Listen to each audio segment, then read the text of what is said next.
एक नगर में दो भाई राजू और दीपू नगर के एक गैराज में मैकेनिक का काम करते थे। दोनों बहुत मेहनती थे। एक दिन गैराज में काम करते हुए, भाई मैं सोच रहा था अगर हम ऐसे ही काम करते रहे तो एक दिन अपना एक गैराज खोल लेंगे और फिर जल्दी ही दूसरा और फिर तीसरा और जल्दी ही हर शहर में अपना एक गैराज होगा। ये कहने के बाद दोनों राजू और दीपू अपना काम बंद करके मुस्कुराते हुए ऊपर की ओर देखते हुए अपने ख्यालों में खो जाते हैं। सपने में राजू और दीपू अपने नए गैराज के उद्घाटन की रिबन काट रहे हैं।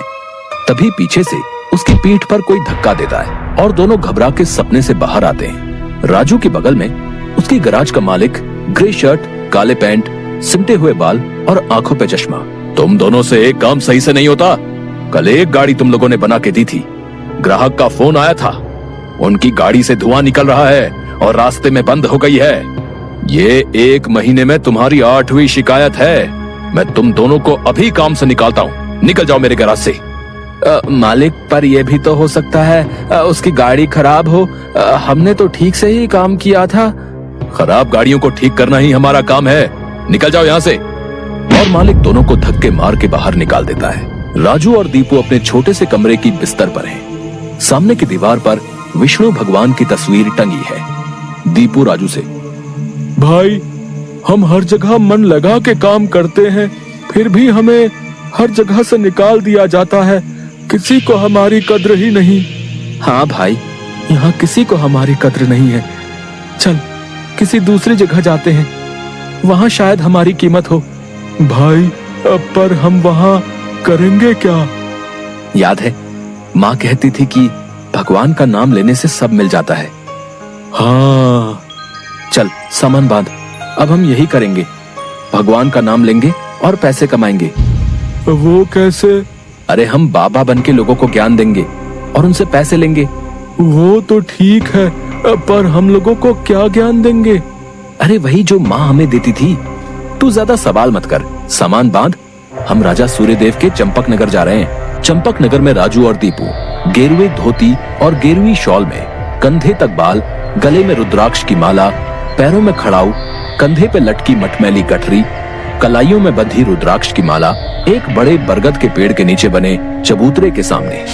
ये राजा सूर्यदेव का चंपक नगर है। हम यहीं से शुरू करेंगे।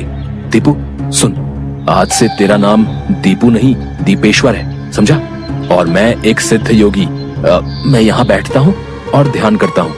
तू नगर में जाके ये खबर फैला कि एक सिद्ध योगी आए हैं जो हर समस्या का हल देते हैं। ठीक है, मैं जाता हूँ।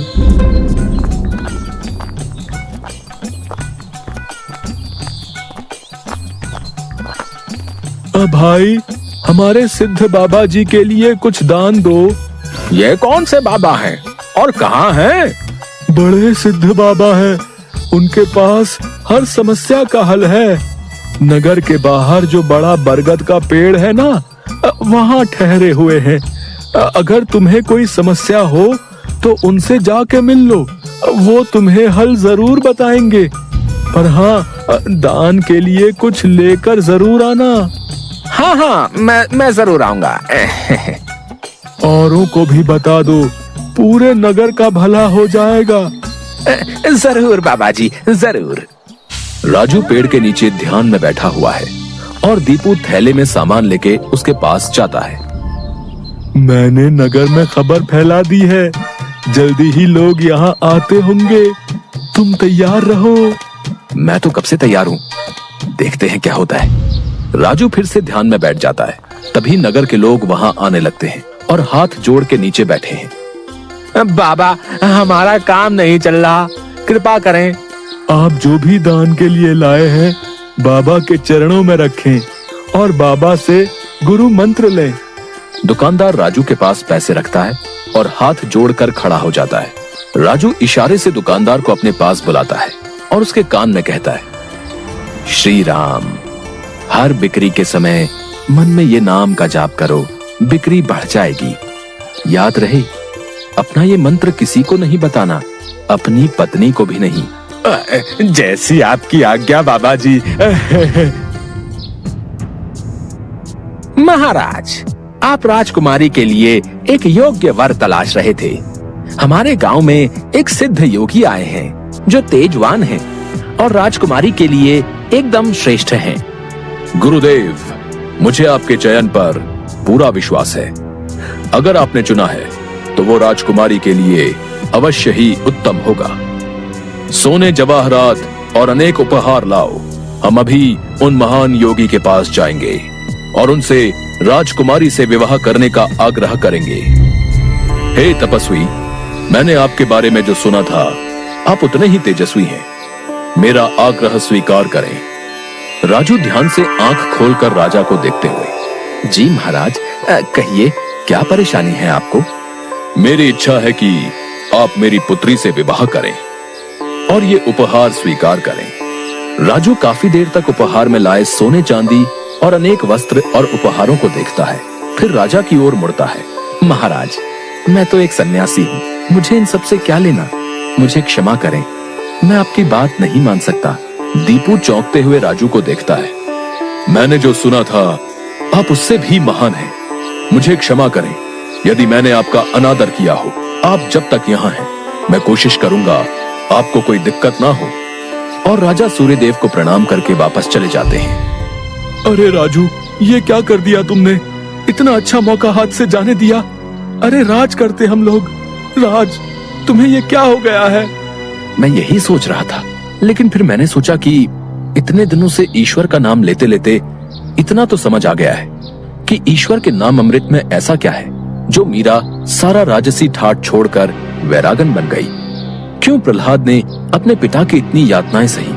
मुझे भी राम नाम का धन मिल गया है जिसके आगे इस दुनिया का सारा धन फीका है। मुझे ये सब नहीं पता। हम यहाँ पैसे कमाने आए थे, ना कि साधु बनने। मैं चला, मैं अकेले ही सब संभाल लूंगा। तुम्हें जो ठीक लगे करो, पर अगर किसी मुसीबत में फंस जाओ, पूरी श्रद्धा से ईश्वर का नाम लेना, तुम्हारी मुसीबत दूर हो जाएगी। तुम्हारा दिमाग खराब हो गया है? इतनी आसानी से मुसीबत दूर होती तो सभी खुश होते। राजू बस उसे देखकर मुस्कुराता है और ध्यान में बैठ जाता है। दीपू अपनी पोटली उठा के गांव में चल देता है। क्यों भाई, कैसा चल रहा है? हाँ भाई, सब बढ़िया है और अब घर में सुख शांति भी है। ये भी बेवकूफ बन गया। राजू है तो चालाक। उसने ऐसी युक्ति की कि कोई उस पर सवाल नहीं उठा सकता। कुछ राशन दान करो। जरूर। दुकानदार राजू के थैले में चावल डालने जाता है। तभी दीपू, ये क्या दे रहे हो? इतनी मिठाइयाँ और मेवे तुम्हारी दुकान में है और तुम ये कच्चे चावल दे रहे हो? इनमें से कुछ दो। पर बाबा तो ये सब नहीं कहते। तुम्हें क्या करना है? जितना कह रहा हूँ वो करो। दीपू आगे जाता है और जोहरी की दुकान में दुकानदार से, और भाई जोहरी, कैसी चल रही है दुकानदारी? बाबा की कृपा से सब बढ़िया चल रहा है। कहिए क्या सेवा करूं? बाबा के लिए कुछ दान दो। इससे पहले कि इन्हें मेरी असलियत पता चले, इनसे तगड़ा दान लेके गांव से गायब हो जाऊंगा। फिर ये लोग राजू के पीछे पड़ेंगे तो उसे समझ आएगा। बाबा के लिए कुछ दान दो। जौहरी पैसे निकाल कर देने लगता है। अरे ये क्या भीख दे रहे हो?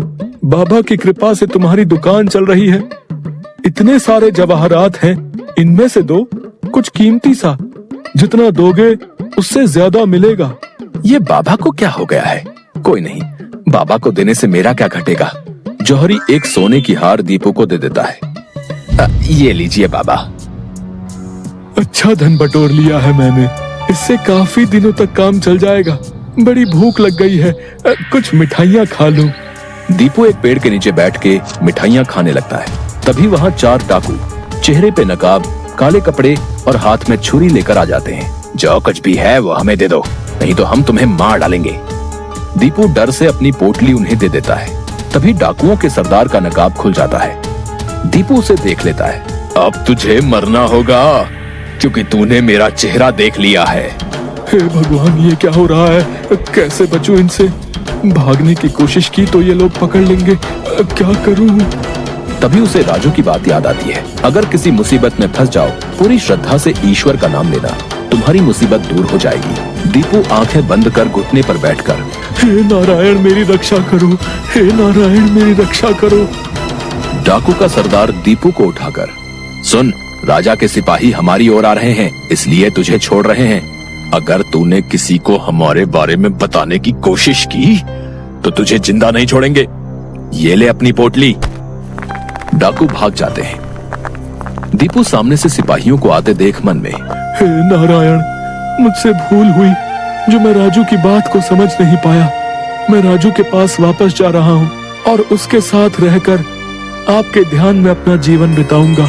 मुझे माफ कर दो राजू, मैं ईश्वर के नाम की महिमा को नहीं समझ पाया, पर अब मैं समझ गया हूँ और तुम्हारे साथ ईश्वर के नाम का धन कमाना चाहता हूँ। राजू दीपू को गले से लगाता है